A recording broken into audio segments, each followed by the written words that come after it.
Hello everyone, आप सभी का स्वागत है मेरे यूट्यूब चैनल सीक्रेट स्टडी पर।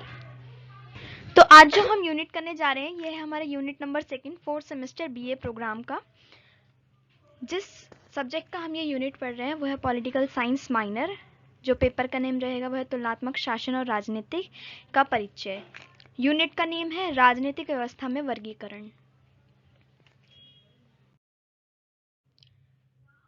इस यूनिट के अंदर हमें दो टॉपिक पढ़ने, एक तो संसदीय एवं राष्ट्रपति प्रणाली और दूसरा हमें पढ़ना है संघीय एवं एकात्मक शासन। तो इस वीडियो में जो हम पढ़ेंगे वो हम पढ़ेंगे इस वाले टॉपिक को, यानी कि संसदीय एवं राष्ट्रपति प्रणाली के बारे में हम इस वीडियो में जानेंगे। इससे जो नेक्स्ट वीडियो बनाऊंगे उसमें हम ये चैप्टर को कंप्लीट कर लेंगे संघीय एवं एकात्मक व्यवस्था के साथ। सबसे पहले हम देख लेंगे जो राष्ट्रपति शासन प्रणाली है उसके बारे में।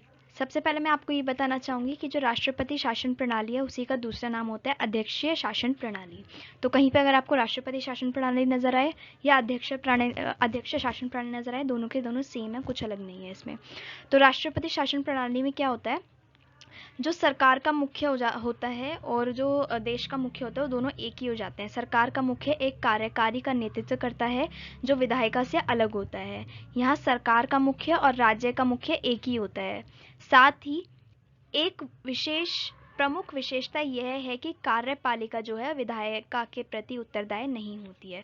तो जब संघीय शासन होता है उस वक्त कार्यपालिका जो है वो विधायिका के प्रति उत्तरदायी होती है, बट शासन जब लगा होता है राष्ट्रपति का उस वक्त कार्यपालिका विधायिका के प्रति उत्तरदायी नहीं होती है। तो यही है एक इसकी सिंपल सी डेफिनेशन।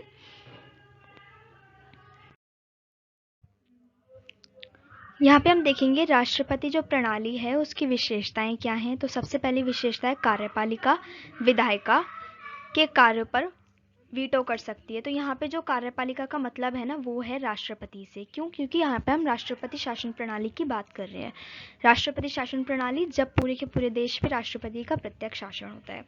तो जो राष्ट्रपति है वो विधायिका के कार्यों पर वीटो कर सकती है। वीटो पावर क्या होती है वो भी मैं आपको बता देती हूँ। वीटो पावर एक ऐसी पावर होती है जो राष्ट्रपति के पास होती है, जिसमें वो विधायिका द्वारा पास किए गए किसी भी बिल को या तो रद्द कर सकता है या फिर उसको इम्प्लीमेंट कर सकता है।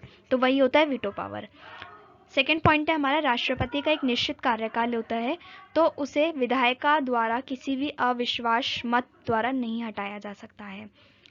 उसके बाद थर्ड पॉइंट है, आमतौर पर राष्ट्रपति के पास अपराधियों को दी गई न्यायिक सजा को माफ करने या कम करने की शक्ति होती है। ये आपको पता होगा, जब भी किसी को फांसी की सजा दी जाती है न्यायपालिका द्वारा तो जो वो लोग जो होते हैं वो एक लेटर लिख के डालते हैं जिसको मे बी याचिका बोलते हैं। वो एक याचिका जो है वो राष्ट्रपति तक पहुंचाते हैं कि हमारी सजा माफ कर दी जाए या हमारी सजा कम कर दी जाए। फांसी की सजा को माफ करने का ही मतलब होता है कि उसको कारागृह में डाल के रखना। ठीक है, तो ये जो पावर होती है केवल राष्ट्रपति के पास होती है। राष्ट्रपति के अलावा कोई भी किसी भी अपराधी की सजा कम नहीं कर सकता, ना ही उसके फांसी को रद्द कर सकता है। तो हमारा फोर्थ पॉइंट आ जाता है, राष्ट्रपति का चुनाव निर्वाचन मंडल द्वारा किया जाता है। आपको पता होगा जो राष्ट्रपति का चुनाव होता है वो संसद होती है, ठीक है, उसके दोनों भवनों द्वारा किया जाता है, ना कि जनता द्वारा। तो यहाँ पे उसके चुनाव किस तरीके से होता है उसका भी एक पॉइंट दे दिया है। तो ये होगी राष्ट्रपति प्रणाली की विशेषता।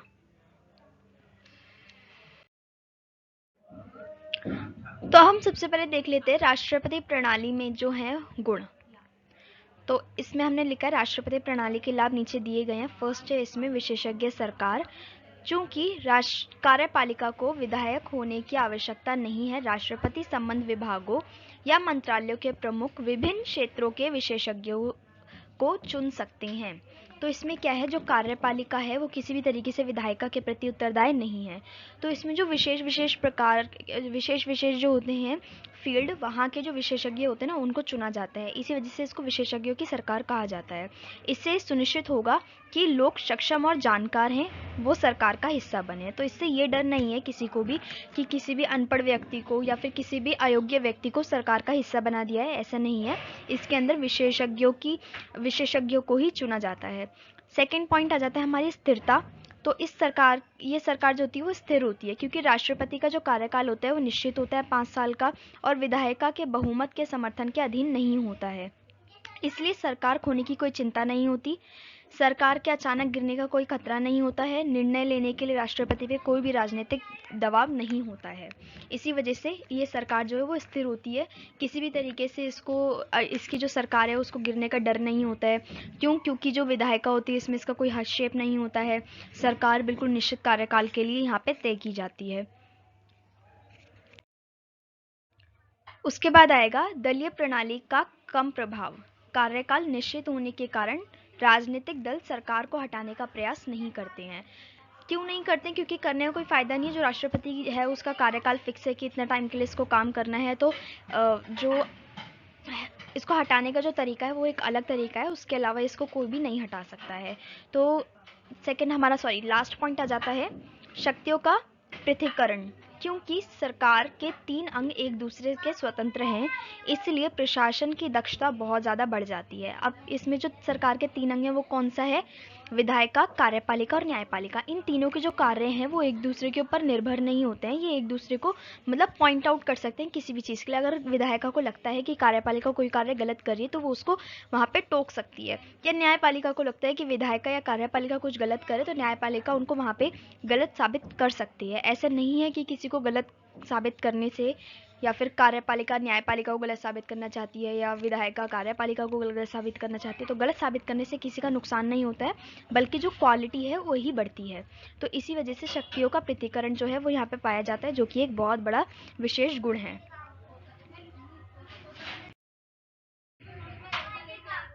अब हम यहाँ पे देख लेंगे कि राष्ट्रपति शासन में जो दोष हैं वो, यहाँ पे हम दोष की भी बात कर लेते हैं। तो कम जिम्मेदार कार्यपालिका होती है। कार्यपालिका के ऊपर जो होती है वो कम जिम्मेदारी होती है, जिस वजह से जो कार्यपालिका है वो गैर जिम्मेदार हो जाती है।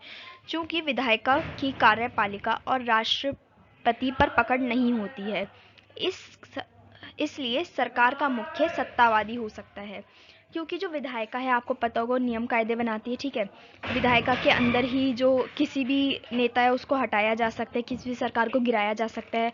तो जो राष्ट्रपति शासन है उसमें विधायिका का जो प्रभाव होता है ना बहुत ज़्यादा कम हो जाता है, नाम मात्र का हो जाता है। तो इसी वजह से यहाँ पे इस सरकार के अंदर खतरा बना रहता है कि जो मुख्य है वो सत्तावादी हो सकता है। तो ये इसका है दोष। सेकंड दोष है कार्यपालिका और विधायिका के बीच गतिरोध। क्योंकि यहाँ शक्तियों का अधिक सख्त पृथक्करण है, इसलिए सरकार के दोनों अंगों के बीच अक्सर झगड़े होते रहते हैं, खासकर यदि विधायिका पर राष्ट्रपति के राजनीतिक दल का वर्चस्व ना हो। इस समय की बर्बादी के कारण दक्षता में कमी आ जाती है। तो इसमें क्या बताया गया है? क्योंकि जो कार्यपालिका है और जो विधायिका वो एक दूसरे के प्रति उत्तरदायी नहीं होते हैं, ठीक है। वो गलत काम को गलत यहाँ पे साबित कर सकते हैं अगर किसी का भी कार्य उनको गलत लगता है। तो इस वजह से क्या हो जाता है ना, विधायिका और कार्यपालिका बीच में अक्सर झगड़े होते रहते हैं। और अगर विधायिका में ऐसा मतलब ऐसी कोई सत्ता नहीं बैठी है जिसमें राष्ट्रपति का वर्चस्व हो, तो उसमें भी काफ़ी ज़्यादा डिफिकल्टी फेस करनी पड़ती है। तो इन झगड़ों की वजह से, ठीक है, इन सभी चीज़ों की वजह से जो टाइम है वो बहुत ज़्यादा वेस्ट हो जाता है, जिसकी वजह से क्वालिटी में फ़र्क पड़ता है, सरकार की क्वालिटी में। उसके बाद हमारा नेक्स्ट पॉइंट है कठोर सरकार। राष्ट्रपति प्रणाली पर अक्सर कठोर होने का आरोप लगाया जाता है और इसमें लचीलेपन का अभाव है। अब इसमें कठोर होने का जो आरोप है वो क्यों लगता है? क्योंकि जो राष्ट्रपति प्रणाली है वो संसदीय प्रणाली से बिल्कुल बहुत ज़्यादा डिफरेंस है दोनों में, जिस वजह से जो दोनों के कार्य करने का जो प्रोसेस है वो भी बहुत ज़्यादा डिफरेंट है। इसी वजह से जिस तरीके से लचीली संघीय सरकार है ना, उस तरीके से जो राष्ट्रपति प्रणाली है वो इतनी लचीली नहीं है, जिस वजह से इसको कठोर भी कहा जाता है। तो उसके बाद आता है लूट प्रणाली। यह प्रणाली राष्ट्रपति को संरक्षण की व्यापक शक्तियां देती है। यहाँ वह उनकी इच्छा अनुसार कार्यों का चयन कर सकते हैं। यहाँ लूट प्रणाली को जन्म देती है। क्यों? क्योंकि जहाँ राष्ट्रपति के करीबी लोगों को अक्सर सरकार में भूमिका मिलती है। अब इसमें होता क्या है, बेसिकली देखो, राष्ट्रपति है, राष्ट्रपति सबसे पहले तो हमारे राष्ट्र का प्रमुख व्यक्ति, ठीक है। और राष्ट्रपति शासन प्रणाली जब हमारे यहाँ पर लग जाती है, उसके बाद क्या हो जाता है कि सरकार पर भी उसी का वर्चस्व छा जाता है, उसी का सारे चीज़ों में साइन, हर चीज़ में वही काम कर रहा होता है। तो जिस वजह से क्या हो जाता है ना कि जो राष्ट्रपति प्रणाली है उसके अंतर्गत ये देखने को कई बार मिलता है कि जो मेन पोस्ट हैं, जो मेन फील्ड है, वहाँ पे जो राष्ट्रपति के घर वाले हैं, ठीक है, यहाँ पे देखिए रिश्तेदार, व्यापारिक सहयोगियों, ठीक है, जो आसपास के ऐसे लोग हैं जिसके उसके जो राष्ट्रपति के जो रिश्ते हैं वो ज़्यादा अच्छे हैं, उन लोगों को ज़्यादा यहाँ पे इम्पोर्टेंस मिलनी शुरू हो जाती है। जो बड़े बड़े पद हैं, अच्छी अच्छी जगह हैं, वहाँ पे इनके रिश्तेदारों को या आसपास के लोगों को वहाँ पे वो पद दे दिया जाता है, जिस वजह से यहाँ पे लूट प्रणाली को जन्म दिया जाता है।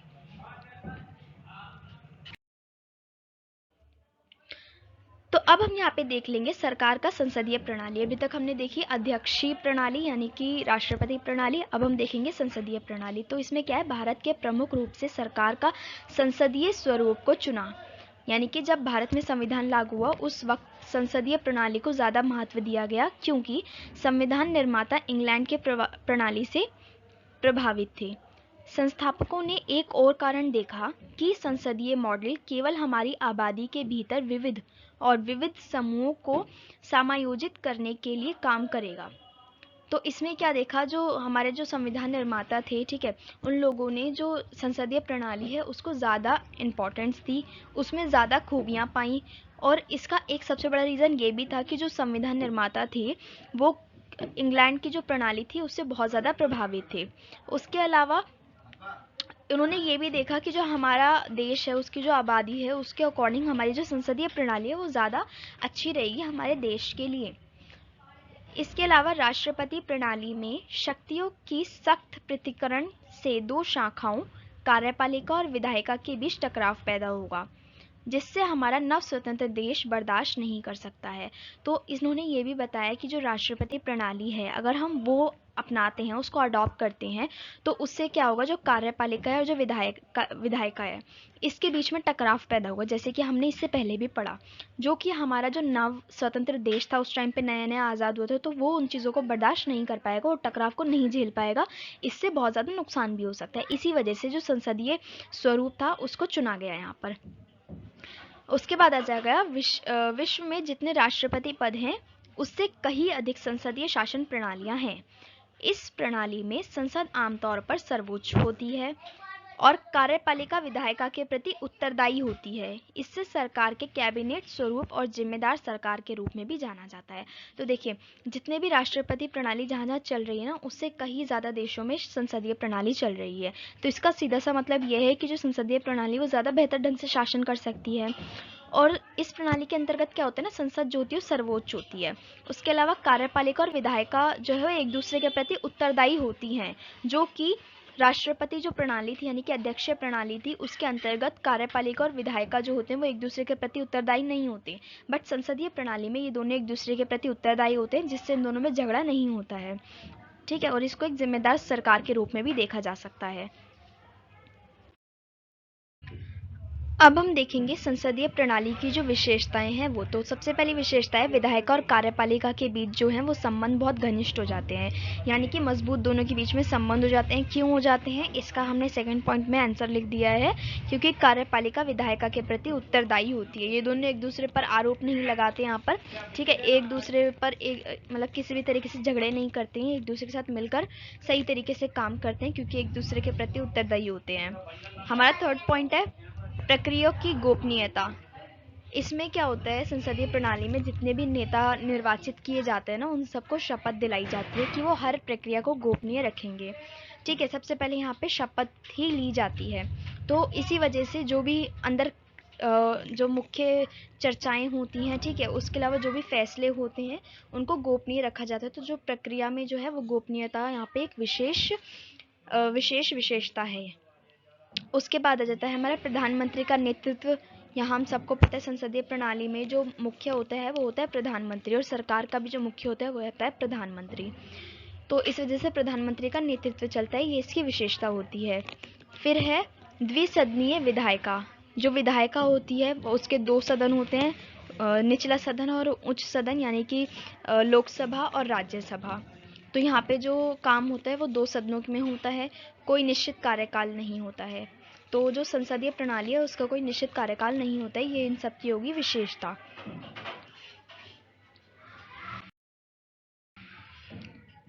अब हम देखेंगे संसदीय प्रणाली के गुण कि गुण इसके किस प्रकार हैं। तो कार्यपालिका और विधायिका के बीच बेहतर समन्वय, ये इसका फर्स्ट गुण है, चूंकि कार्यपालिका विधायिका का एक हिस्सा है। और आमतौर पर विधायिका का बहुमत सरकार का समर्थन करता है, इसलिए कानून पारित करना और उन्हें लागू करना आसान हो जाता है। तो इसमें क्या हो जाता है, जो कार्यपालिका और विधायपालिका है वो एक दूसरे के प्रति उत्तरदायी हो जाते हैं। हम सभी जानते हैं विधायिका का एक पार्ट है कार्यपालिका, ठीक है। तो इसमें क्या होता है, मतलब कानून पारित करना और उनको लागू करना, यानी कि एक कानून विधायिका ने पारित कर दिया, उसको लागू करवाता कौन है, वो कार्यपालिका कराती है। तो इनमें क्या हो जाता है, आसानी हो जाती है, ये एक दूसरे के काम में भी हेल्प करते हैं और एक दूसरे के प्रति उत्तरदायी भी होते हैं। तो इसी वजह से जो इन दोनों के संबंध होते हैं वो घनिष्ठ हो जाते हैं। तो इसका एक सबसे बड़ा गुण है। सेकेंड है, अधिनायकवाद को रोकता है।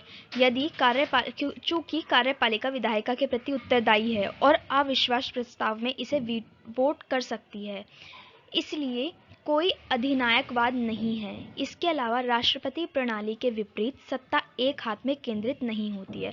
तो इसमें क्या होता है ना, संसदीय प्रणाली में कि जो सत्ता है वो किसी एक पर्सन के हाथ में नहीं चली जाती है, किसी एक मतलब सरकार के पार्ट के हाथ में नहीं चली जाती है। इसमें क्या होता है, सरकार जो शक्तियाँ हैं उसका बंटवारा होता है। इसी वजह से अधिनायकवाद को यहाँ पे रोका जाता है। अधिनायकवाद जो वर्ड है इसी से आप समझ गए होंगे, किसी एक पर्सन को ज़्यादा से ज़्यादा शक्तिशाली यहाँ पे नहीं बनाया जाता है। तो ये इस प्रक्रिया को रोकती है।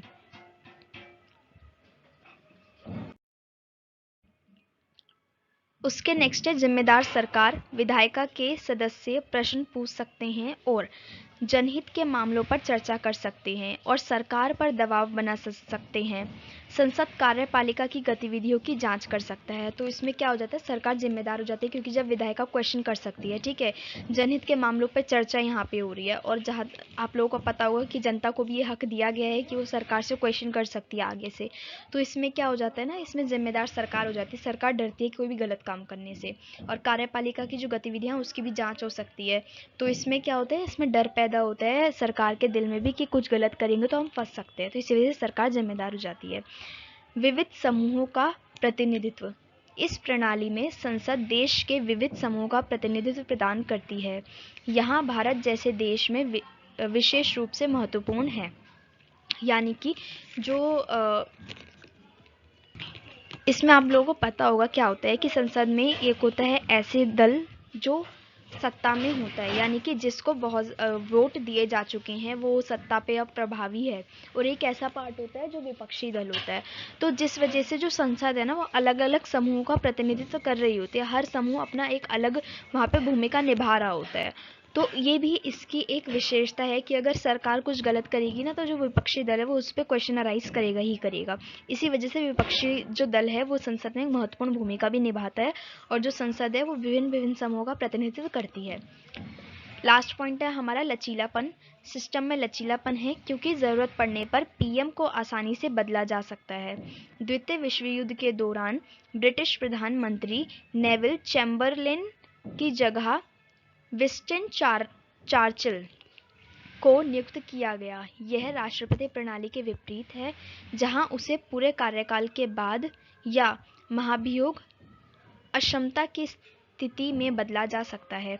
तो देखिए इसमें लचीलापन है, क्यों, क्योंकि देखिए जो प्रधानमंत्री है ना, उसको कभी भी हटाया जा सकता है, अविश्वास जो मत है उसको जारी करके, या और भी तरीके हैं, उनसे किसी भी तरीके से प्रधानमंत्री को हटाया जा सकता है, उसकी सरकार को गिराया जा सकता है। बट जो राष्ट्रपति प्रणाली है उसमें ऐसा नहीं होता है। उसमें राष्ट्रपति का एक निश्चित कार्यकाल होता है, उसको वो पूरा ही करना होगा, उसी के बाद उसको हटा सकते हैं, या फिर उसका एक अकेला रास्ता ये है कि महाभियोग जो है उसको वहाँ पे जारी किया जाए, जो कि जारी करना भी बहुत ज़्यादा डिफ़िकल्ट होता है। तो जो राष्ट्रपति शासन है उसमें लचीलापन नहीं देखा जाता है, जटिलता देखी जाती है, बट जो हमारी संसदीय प्रणाली है उसमें लचीलापन है। तो अब हम देख लेते हैं संसदीय प्रणाली के दोष। तो अयोग्य विधायक, जो विधायक होते हैं वो अयोग्य होते हैं। व्यवस्था ऐसे विधायकों का निर्माण करती है जिसका इरादा केवल कार्यपालिका में प्रवेश करना होता है। वे कानून बनाने के लिए काफ़ी हद तक अयोग्य होते हैं। सेकेंड पॉइंट है मंत्री कार्यपालिका सत्ताधारी दल की होनी चाहिए। यह इस काम के लिए उद्योग विशेषज्ञों की नियुक्ति करने से इनकार करते हैं। तो ये हमने दो दोष पढ़ लिए। उसके बाद है थर्ड पॉइंट अस्थिरता। चूंकि सरकार तभी तक कायम रहती है जब तक वे सदन में बहुमत साबित कर सके। इसलिए चुनाव के बाद अगर कोई सबसे बड़ी पार्टी नहीं होती है तो अस्थिरता होती है। गठबंधन सरकार आमतौर पर काफी अस्थिर और अल्पकालिक होती है। इस वजह से कार्यपालिका को लोगों की स्थिति के बारे में चिंता करने की बजाय इस पर ध्यान केंद्रित रहता है कि सत्ता में कैसे बने रहें। अब इसका सिंपल सा मीनिंग क्या है अस्थिरता पॉइंट का, कि होता क्या है, जो सरकार है वो तब तक ही कायम रहती है जब तक संसद में उसकी बहुमत रहती है। ठीक है, अब क्या होता है, चुनाव के बाद अगर कोई ऐसी पार्टी नहीं होती जो बहुमत से जीते तो गठबंधन सरकार का निर्माण वहाँ पे किया जाता है। और गठबंधन सरकार में क्या होता है, 2 या 2 से अधिक पार्टियां मिलकर वहाँ पे सरकार बनाती हैं। तो उसमें क्या होता है, इस वजह से जो कार्यपालिका है ना उसमें अस्थिरता ज़्यादा कायम हो जाती है, क्योंकि गठबंधन की सरकार में जब 2 से अधिक पार्टियां मिलती हैं तो उसमें सबसे ज़्यादा बहस बनी रहती है कि मैं प्रधानमंत्री बनेंगे, हमारी पार्टी के प्रधानमंत्री बनेंगे, हमारी पार्टी के प्रधानमंत्री बनेंगे। तो उसमें बहुत सारी ऐसे मनमुटाव भी हो जाते हैं, ठीक है, विवाद पैदा हो जाते हैं, जिसकी वजह से अस्थिरता वहाँ पे बहुत ज़्यादा कायम हो जाती है। ऐसे में जो सत्ता में जो सरकार होती है ना उसका ध्यान इस चीज़ पे केंद्रित नहीं होता है कि हम किस तरीके से जन कल्याण करें, किस तरीके से देश में उन्नति करें, उनका उससे ज़्यादा ध्यान केंद्रित होता है कि हमें सत्ता में किस तरीके से बने रहना है। तो ये भी एक बहुत बड़ा दोष है।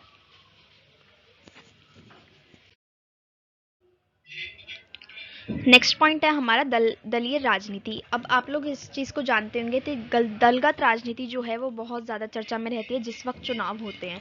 इसमें क्या होता है, जब कोई ऐसा नेता होता है जो लोगों में बहुत ज़्यादा लोकप्रिय हो जाता है या फिर वो वोट जीत जाता है तो वो क्या करता है, उसके बाद अपनी जो पार्टी है ना उसी को चेंज कर देता है।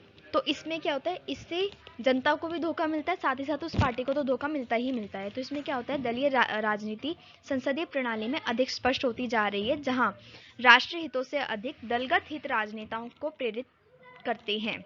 इसमें सिंपली यही होता है कि जब कोई नेता लोगों में बहुत ज़्यादा लोकप्रिय हो जाता है या फिर वो अपनी जो सीट है वो जीत जाता है, उसके बाद वो अपनी पार्टी को चेंज कर लेता है। तो ये जो होता है सबसे ज़्यादा संसदीय प्रणाली के अंदर देखने को मिलता है, जो कि इसका एक दोष है। हमारा जो नेक्स्ट पॉइंट है वो है नौकरशाही द्वारा नियंत्रण। सिविल सेवक बहुत अधिक शक्तियों का प्रयोग करते हैं। वे विभिन्न मामलों पर मंत्रियों को सलाह देते हैं और विधायिका के प्रति जिम्मेदार भी नहीं होते हैं। अब ऐसा होता क्यों है, देखिए जो सिविल सर्विसेज में जो पर्सन है, ठीक है, वो ऑलरेडी इतना बहुत ज़्यादा पढ़ा लिखा होता है, ठीक है, वो बहुत ज़्यादा बुद्धिमान होता है। तो लेकिन हमारे जो मंत्री होते हैं, ठीक है, हमारे जो संसद में लोग होते हैं वो इतने ज़्यादा पढ़े लिखे नहीं होते, अयोग्य होते हैं वो लोग, जिस वजह से वो जो नौकरशाही में जो लोग लगे होते हैं ना उनसे सलाह लेते हैं, छोटे छोटे मामलों पे या बड़े बड़े मामलों पे वो वहाँ पे सलाह लेते हैं। और जब वो सलाह देते हैं, जो नौकरशाही में जो लोग होते हैं वो सलाह दे रहे हैं, तो इससे क्या होता है, उनका वर्चस्व और ज़्यादा बढ़ जाता है। किसका, सिविल सेवक जो होते हैं उनका। वो उन सभी शक्तियों का प्रयोग कर रहे हैं क्योंकि दिमाग तो उन्हीं का चल रहा है, तो वो सारी शक्तियों का प्रयोग भी कर रहे हैं और वो विधायिका के प्रति उत्तरदायी भी यहाँ पे नहीं होते हैं। तो इससे क्या होता है, नौकरशाही द्वारा नियंत्रण बहुत ज़्यादा अधिक होता जा रहा है।